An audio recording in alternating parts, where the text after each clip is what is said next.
Hello, spooksters, and welcome to another episode of Secondhand Horror, a show where we find interesting, unique horror books and read them to you like you're 5 years old. We are continuing our series on 1985's Totentanz, about a mysterious, spooky carnival that shows up in a town. So grab your comfy clothes, get settled, and get ready for the next 2 chapters of Totentanz.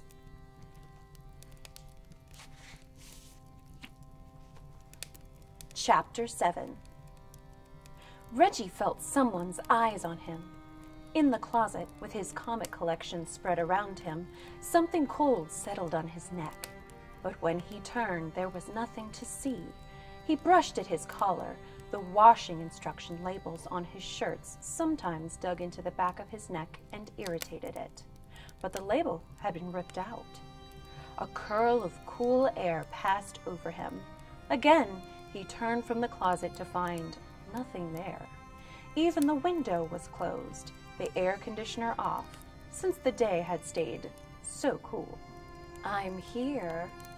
The thought brushed across him as that cold breath had. Suddenly, he felt disassociated from himself, as light as air. He hadn't felt this way since the day he had been hit by the truck. He was half in the world and half out of it. He felt like he was back in the tunnel with those 2 figures, one reaching to whisper horribly in his ear, the other watching impassively. And then, as if a cloud had passed over him, the feeling was gone. He shrugged and turned back to the closet. It was a small cubicle, barely a couple of feet deep, but all the walls were lined with stacked comic books. These were things he didn't even let the rest of the 3 musketeers put their hands on.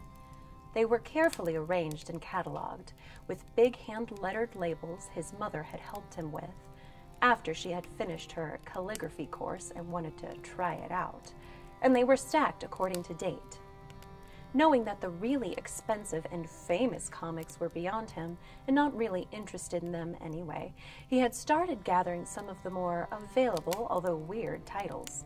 He had all issues of Superman, published in the 80s, and he also had the whole sort of Nocula, about a superhero who got his powers from a dose of lethal radiation. He had all of the Twilight Zone comics published in the 1960s.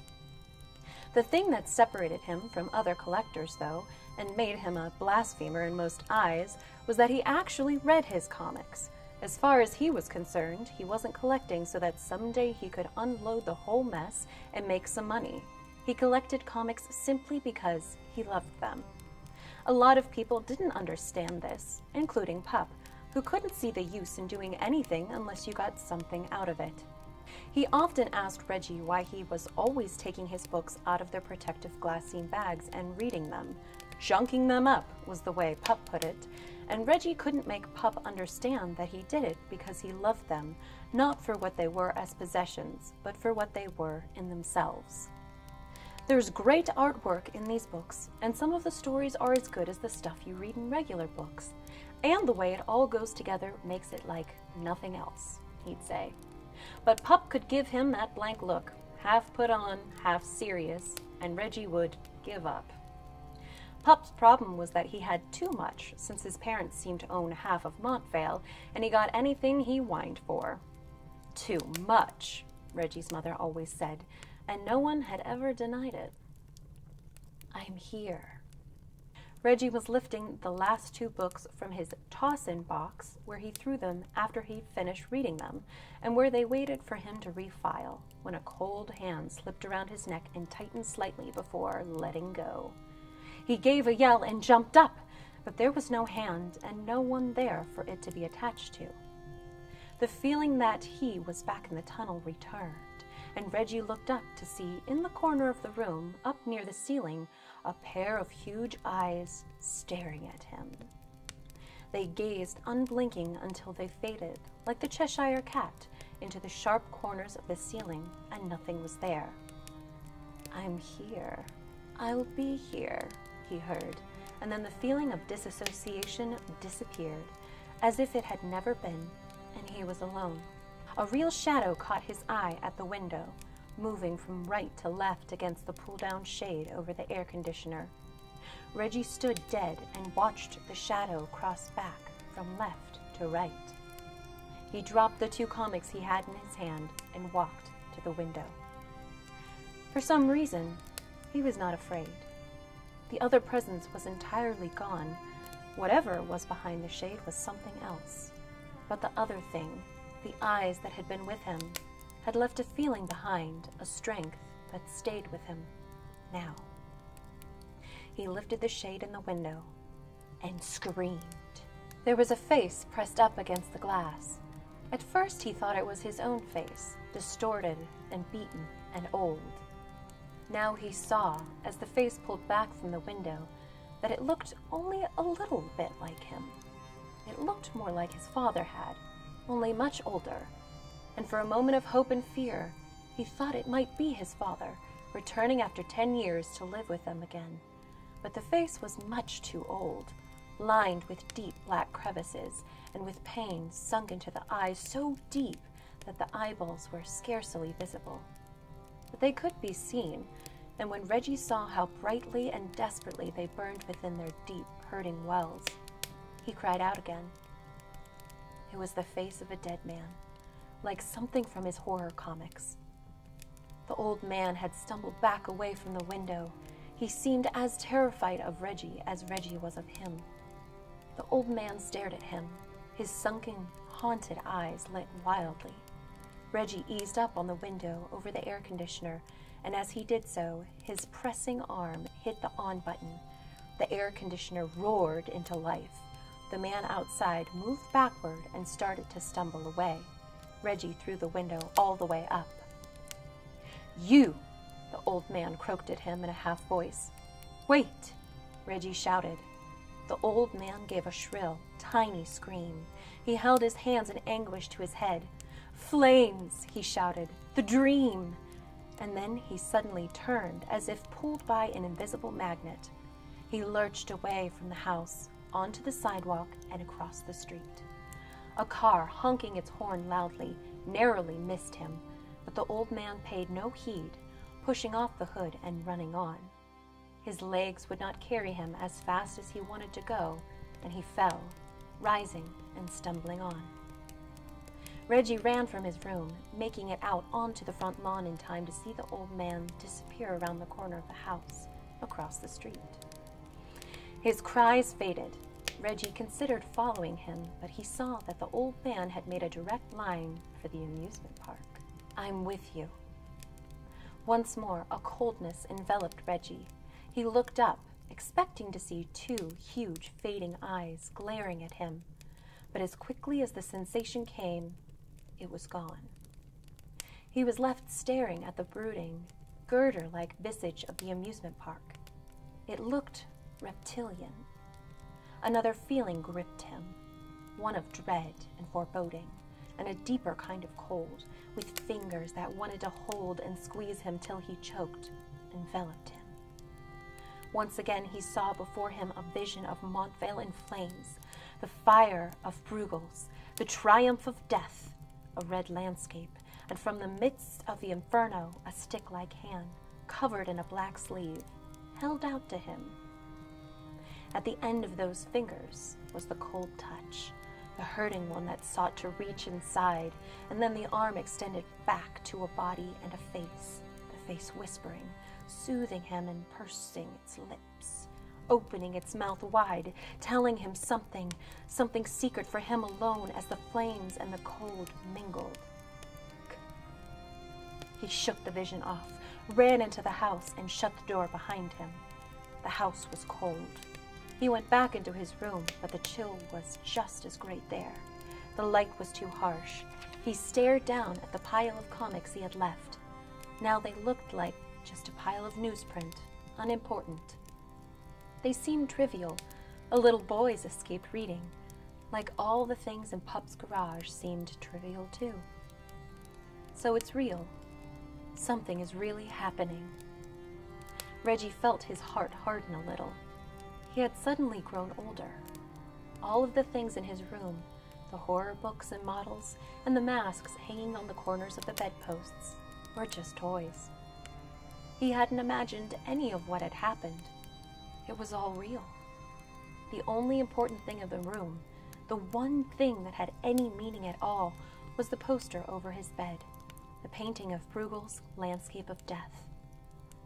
And as he looked at it once more, the red fire began to dance, and that hand, that long white hand, reached out toward him. Well, Chapter 7 was fairly short, about 5 pages long, but I think it served as a punchy, poignant moment in time for our hero Reggie, because he saw somebody who looked like his dead dad. But why? And his painting came to life, and suddenly everything that's important to him, something that's important to us horror fans, seems trivial now? Why? What could this mean for Reggie's future, and what will happen next? I guess we'll have to keep reading. Chapter 8. Pup Malmut was furious.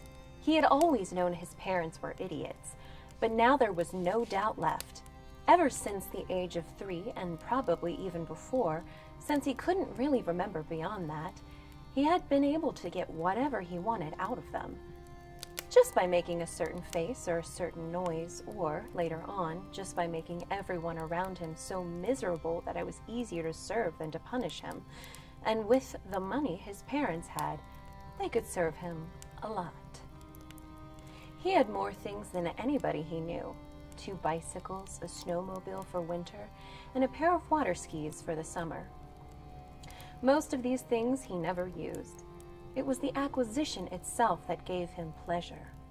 He liked getting things out of people, and the only people he couldn't get things out of were those he made friends with, like Jack and Reggie. They were the only 2 guys at school who hadn't given in to his bull about needing money for lunch, the only 2 boys who hadn't listened to his threats that his father could make life in Montvale miserable for their parents if they didn't do as he said. They'd both told him to buzz off. At first, he tried to get them in other ways, even using physical force since he was bigger than any of them, but nothing worked. Eventually, he came to them as an equal. Neither of them was particularly tough, but the very fact that they hadn't knuckled under any of his tricks made him respect them and seek out their friendship. And that had come easily enough. All they had demanded was that he not act like a jerk, as Jack had once said. After a while, he had found that he was part of the 3 Musketeers, and that he didn't have to act like such a jerk around the other kids either. But that hadn't stopped him from acting that way around his parents. He despised them, in a way. They were rich and weak. His father was president of the largest bank in town. His mother, a social butterfly who headed the various committees that ladies of her sort were always creating or chairing. The funny part about it all, to his mind, was that they had never tried to blame him for their misfortune in child-rearing. They had always blamed themselves for producing a son neither good-looking nor conversant in the social graces they supposed their social standing required. Pup was big and awkward, with an unathletic body and a non-intellectual mind. The way his parents continually flogged themselves around him, and their sad looks and half-veiled allusions to weak genes, only made him hate them more. At an early age, he had learned of their imagined failure in him, and he had quickly discovered how to make them pay for it. They paid in money and in continual mental anguish, and Pup found that by merely pointing or throwing a fit, he could have whatever he wanted. For them, it was easier to give in than to try to understand. For Pup, that was just fine. But for now, he was furious because they had said they didn't know if he could be the first one in the new amusement park when it opened.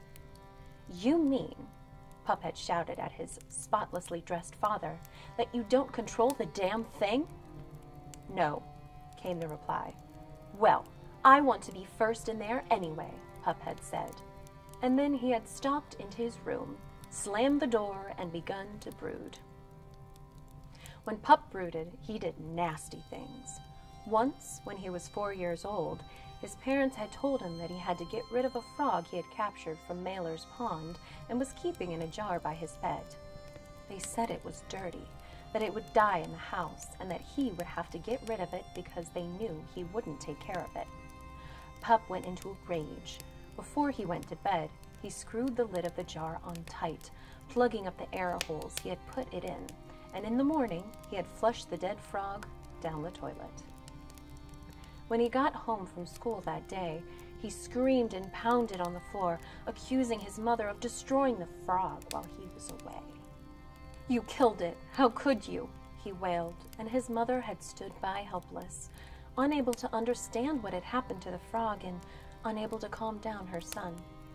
In the end, they had bought him a dog. And a curious thing happened with that dog. Pup found himself becoming attached to it.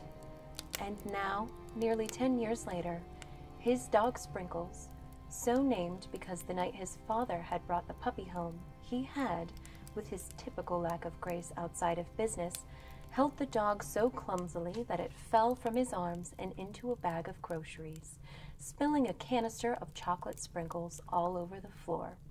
When his mother began to scream, Pup had only laughed, watching the puppy lick up the tiny candies. He had made sure the dog got all the sprinkles he wanted, and later, when the dog was sick in his room, he had cleaned up the mess himself and not let anyone else know about it. It was the only creature outside of his friends, Jack and Reggie, whom he tolerated. "Sprinkles," he called, and the dog climbed ponderously up onto the bed and lay its head in his lap. There had been a time when the dog could have leaped onto the bed, but that was past. He was getting old, and when he ran, he sometimes panted. When he had gotten sick the year before, his mother had timidly hinted that maybe it was best not to let the vet do the small operation on him that was needed. That maybe another dog, a new one, would be better.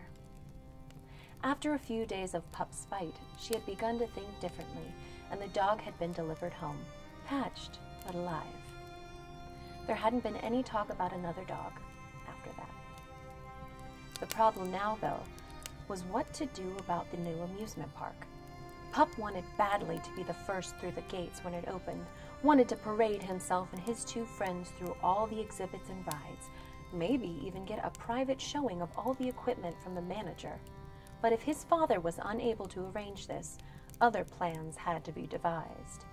Pup burned with desire for the place. He had been watching it through his telescope all day. "Stay, Sprinkles," he said, moving to the window and swiveling the scope back toward the amusement park. He had wheedled the instrument out of his parents after seeing the stars one night through Jack's, and he had used it for nothing but spying on other people and watching downtown from his upper window. Through it, he had once seen Lavinia Crawford undress. He had missed nothing, and ever since then, he had the scope pointed in the direction of her house 4 blocks away. It was getting late in the day, but there was still plenty of light to see by. He slipped in a higher magnification eyepiece and focused on the top of the Ferris wheel, jutting like a big eye over the row of houses between himself and the park. The top seat of the Ferris wheel looked as though it was swaying back and forth. He gasped at what he saw and for a moment pulled his eye away from the scope. He regained his composure and looked through the instrument again. For a second he saw nothing but the swaying side of the red enameled seat, a silver stripe running around its upper edge, and then, yes, again he saw something. A bare arm above the edge, then a long, slender, naked back, and then the hint of a breast, and then Lavinia Crawford turned full face toward him. She seemed to look straight at him as she stood up in the car completely naked, her mouth open and thrown back, panting, her breasts high and rounded just as they were that day he had seen her undress. Both her hands were down between her legs, the fingers playing in and out. And then, all at once, she was gone. She slipped, snake-like, down into the open car, and Pup could not find her anymore. He realized he was breathing fast, and he quickly swiveled the telescope away from the Ferris wheel and to Lavinia's house. The bedroom window was open, as it normally was, but there was no one there. Pup angled the scope back to the top of the Ferris wheel, but now he saw only the red seat, swaying gently back and forth, back and forth. He kept the scope trained on the seat for 5 full minutes, but there was nothing else to see, only that unnatural swinging of the car. He could have sworn it was Lavinia Crawford, and a chill ran up his back as he remembered how she had seemed to look straight at him. Of course, she couldn't have been, but that was the way it had looked. Systematically, he swept the instrument over all the rest of the amusement park that he could see and found nothing of interest. It looked more like an attraction closed for the winter than something getting ready to open soon. One last time, Pup swung the barrel of the scope up to the top of the Ferris wheel. His heart skipped a beat. There, once more, was Lavinia Crawford, looking into his eyepiece, a languid smile on her face. Pup knew she was looking at him. There was nothing else for her to be looking at. And then, once again, she was gone, sliding down into the car. One long, nude leg appeared, slim foot flexing, and then this too disappeared. "Come on, Sprinkles," Pup said, pushing the telescope out of his way and picking up his golf jacket. The old dog looked at him, uncomprehendingly, but when he spied Pup turning up his collar, he bounded from the bed and gave a weak yelp. "Not so loud," Pup cautioned, and they made their way quietly down the stairs to the kitchen. He could hear the television going full blast in the living room. By now, his mother would be half asleep in front of it, watching Live at 5. He stopped at the kitchen counter to pull a few Oreos from the open box. He put one in his mouth as he moved to the back door. Sprinkles walked happily beside him, half climbing up his leg until Pup bent down and shoved a cookie in his mouth. It was chiller than he had thought it would be outside, and he tightened the jacket zipper under his neck. He broke into a trot. Squinting, he could just see the top of the Ferris wheel over the rooftops. "Coming, Lavinia," he said, smiling to himself. He still couldn't believe she had been beckoning him, but why not? He'd once had the impression she knew he was watching her through her bedroom window when he'd heard her remark to one of her checkout counter girlfriends in the supermarket that someone was always trying to cop a look at me. When she'd said it, she turned full face on him with that same half-pouting look she'd had when he saw her through the telescope, and he had fumbled on the checkout line with the National Enquirer until she looked away. So why not? Who the hell knew how hard up she was? There was talk that she was loose. The paper boy, Billy Squires, had told Pup that once she had tried to lure him into the house when he went to collect the weekly fee, saying, "You have a minute? I think there's something wrong with my television." She had been wearing only a robe, and not much of that, Squires had said. When Pup had asked him why he hadn't gone in, Billy had blustered something about having a lot of homework to do and then shut up. That was why Pup got so pissed at Jack and Reggie. They just got embarrassed like Billy Squires whenever he tried to talk about girls. Well, this time they didn't know what they were missing. Without realizing it, he had quickened his step to the point that Sprinkles was half a block behind him. "Come on, boy," Pup called, waiting patiently while the dog caught up. He bent down, giving him the last Oreo, and Sprinkles waved his tail happily. Pup tried to slow his gait to accommodate the old dog. As they reached the long black fence of the park, Sprinkles trotted beside him. Suddenly, Pup hesitated. "Well, now what?" he said out loud. He felt the same hesitation he had felt in front of this fence before.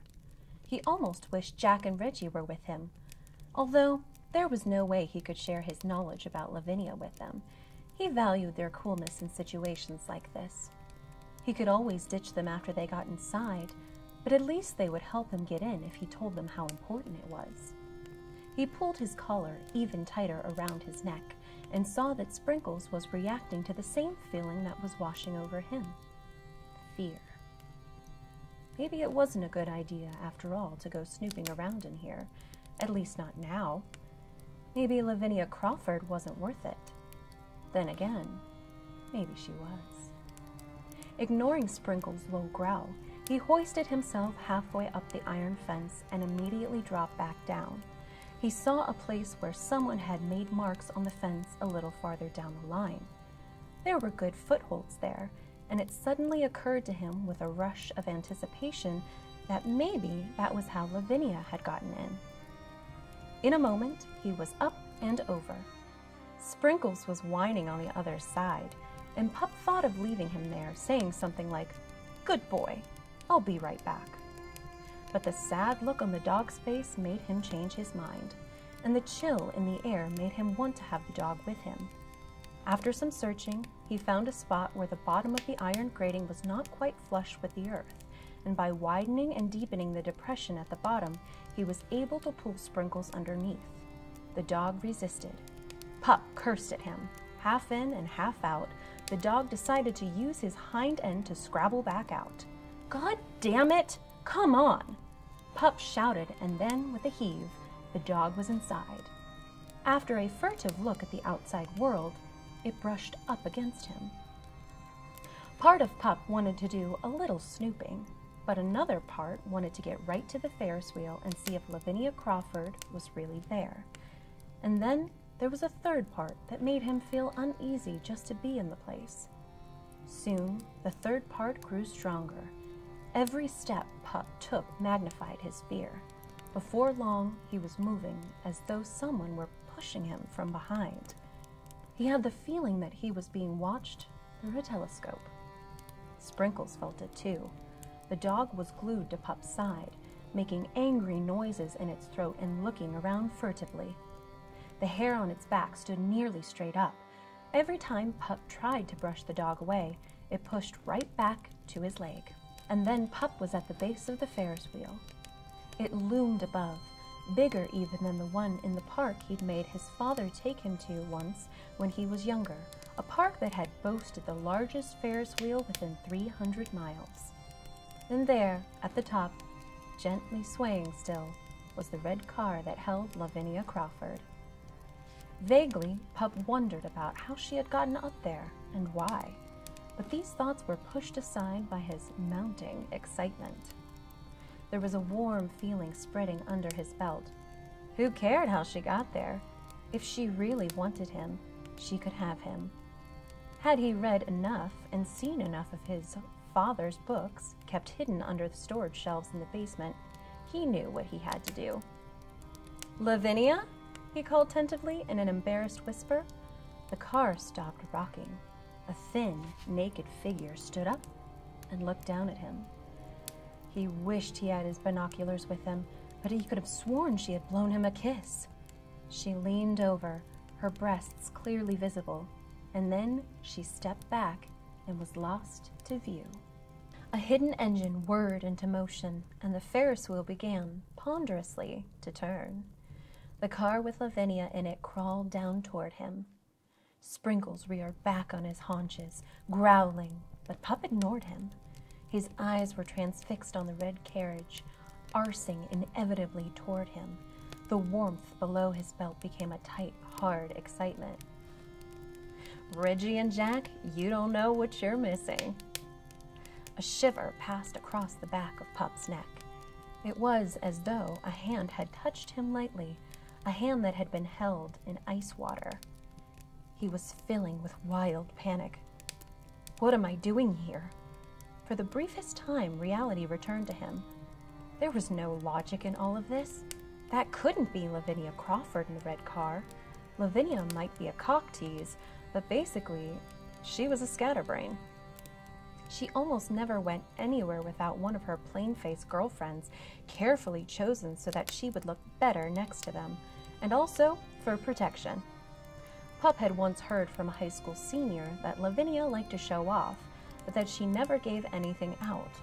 That all that talk about her being loose was baloney, and now that Pup thought about it, she had undressed only that once in front of the window.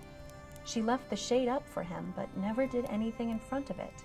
Actually, Now that a cold rationality gripped him, there was no way that Lavinia Crawford could be on the Ferris wheel.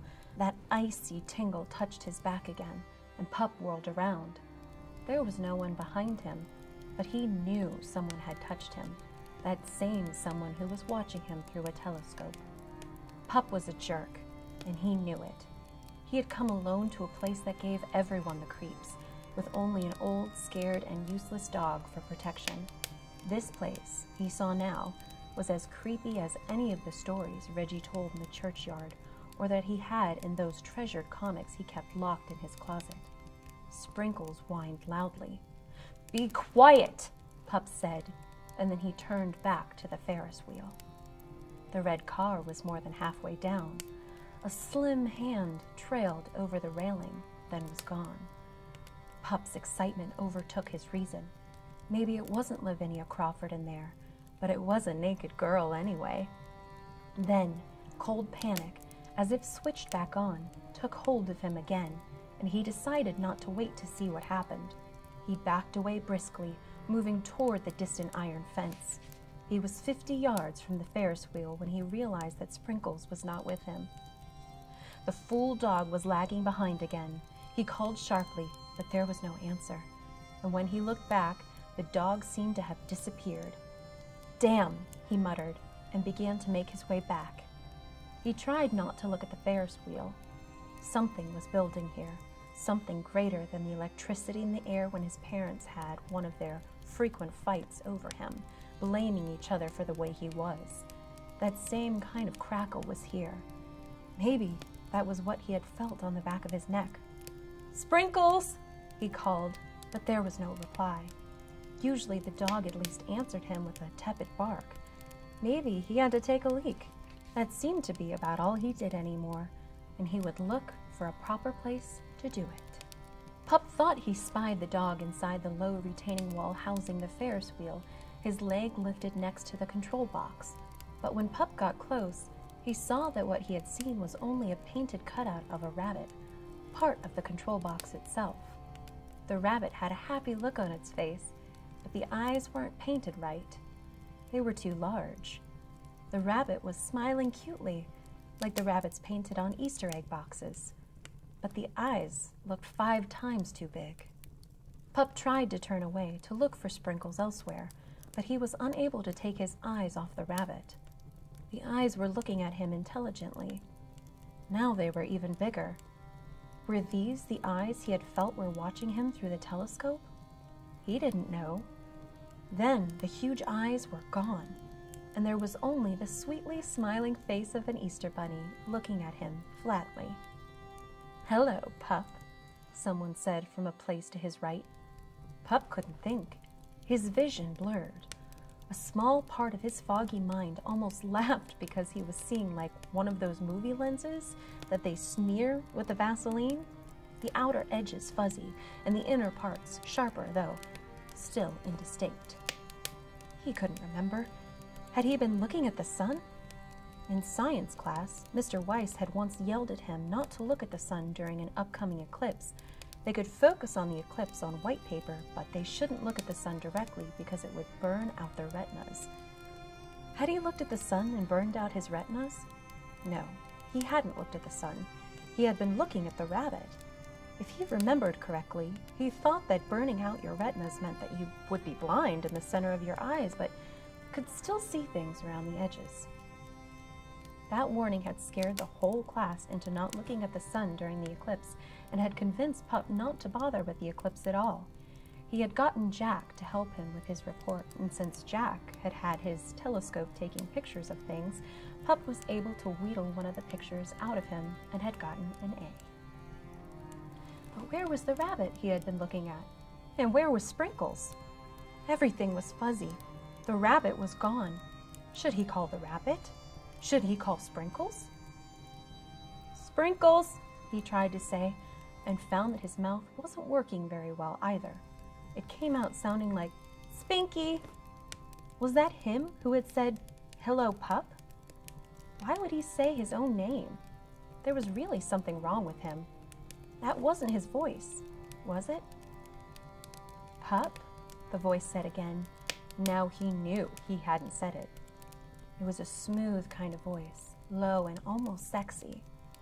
When it said, "Pup," it sounded as though it was drawing the word out with its tongue and wrapping it around him. Was it a woman's voice? Wouldn't a sexy woman's voice make his name sound like that? Like the voices you imagine telling you all those things about themselves in Penthouse? He yanked his head from the rabbit to the place he thought the voice was coming from. His head lifted too high, and he saw a slate-gray patch of lowering sky and some fluttering red and white pennants on the poles and a rounded pie piece slice of the Ferris wheel, and suddenly there was an open red car. Stopped. On the bottom platform, its door still swinging open languidly, and the car itself still swaying back and forth. And there, standing on the platform in front of it, the smiling, nude form of Lavinia Crawford. "Oh, pup," she said, her voice low and gravelly, like a sexy woman DJ. She stepped toward him, down off the platform.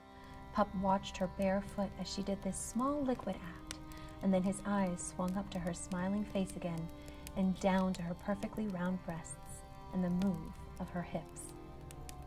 "Lavinia?" he asked, but it came out. "Larsvinia?" "Yes, pup," she answered, moving closer to him. He wished he could think straight. There was something horribly right and horribly wrong about this. This must be Lavinia Crawford because it looked like her. At least the face looked like hers, and the body looked like hers had that time he'd seen her in her window through the telescope.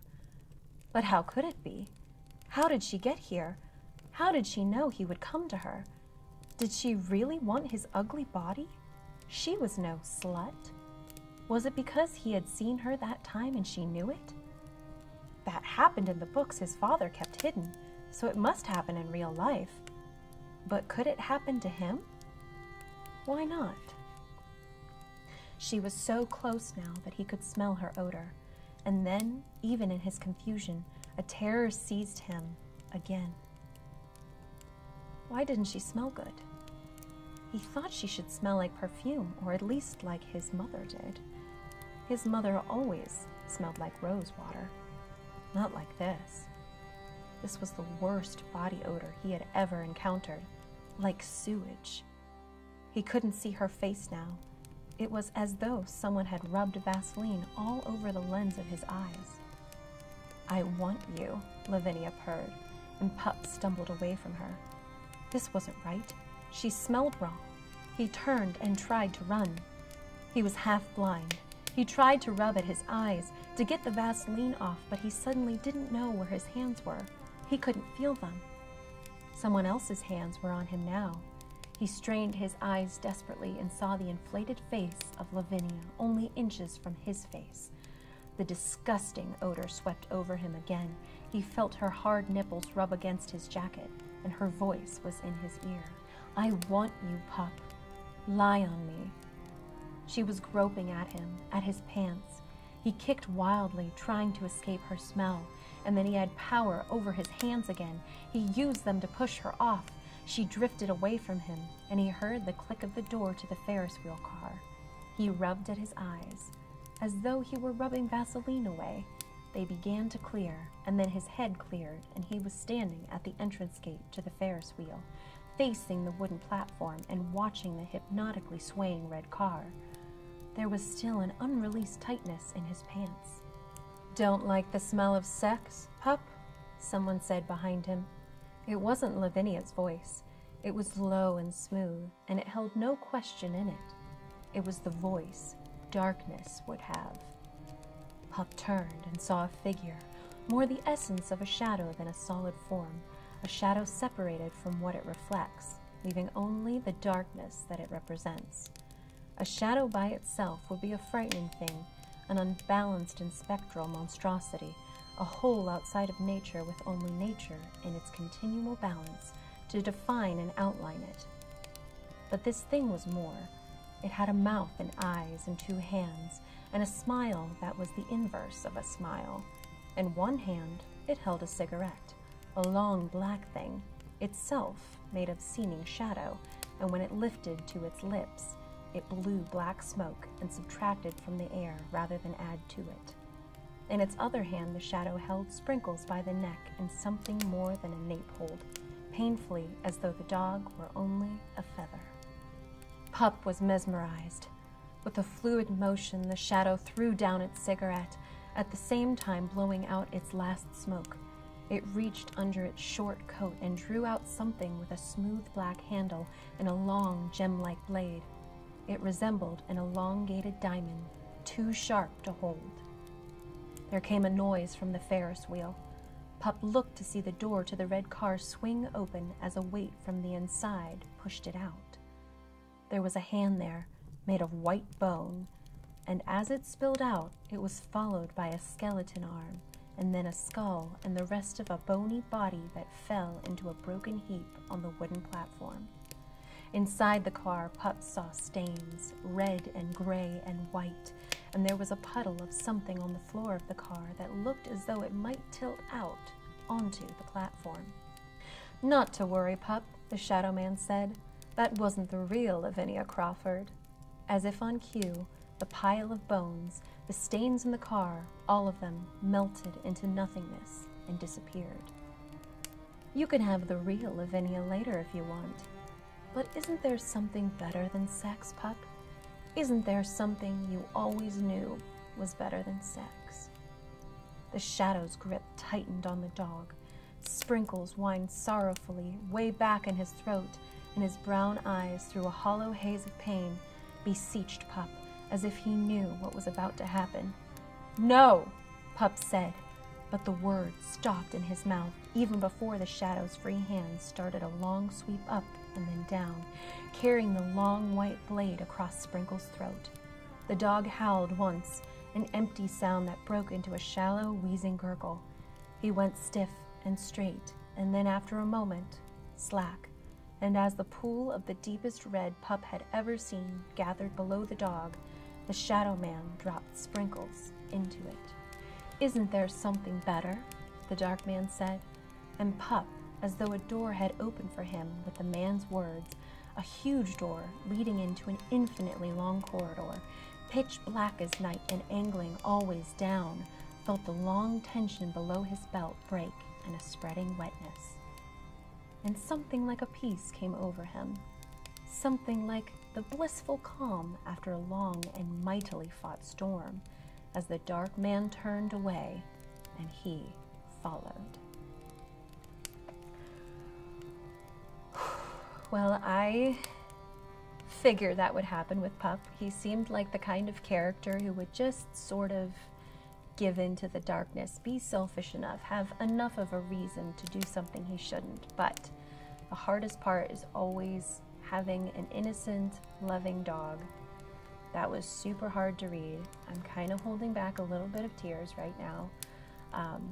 But what role is Pup going to play in this? Is he going to bring his friends and the town in? Will he be kind of possessed and then return to everything, bringing people in, or will he disappear and stay there in some way? I guess there's only one way we can find out, and that will be to continue next week for chapters 9 through 10 of Totentanz. We hope you enjoyed this episode, and we'll see you soon. Bye-bye.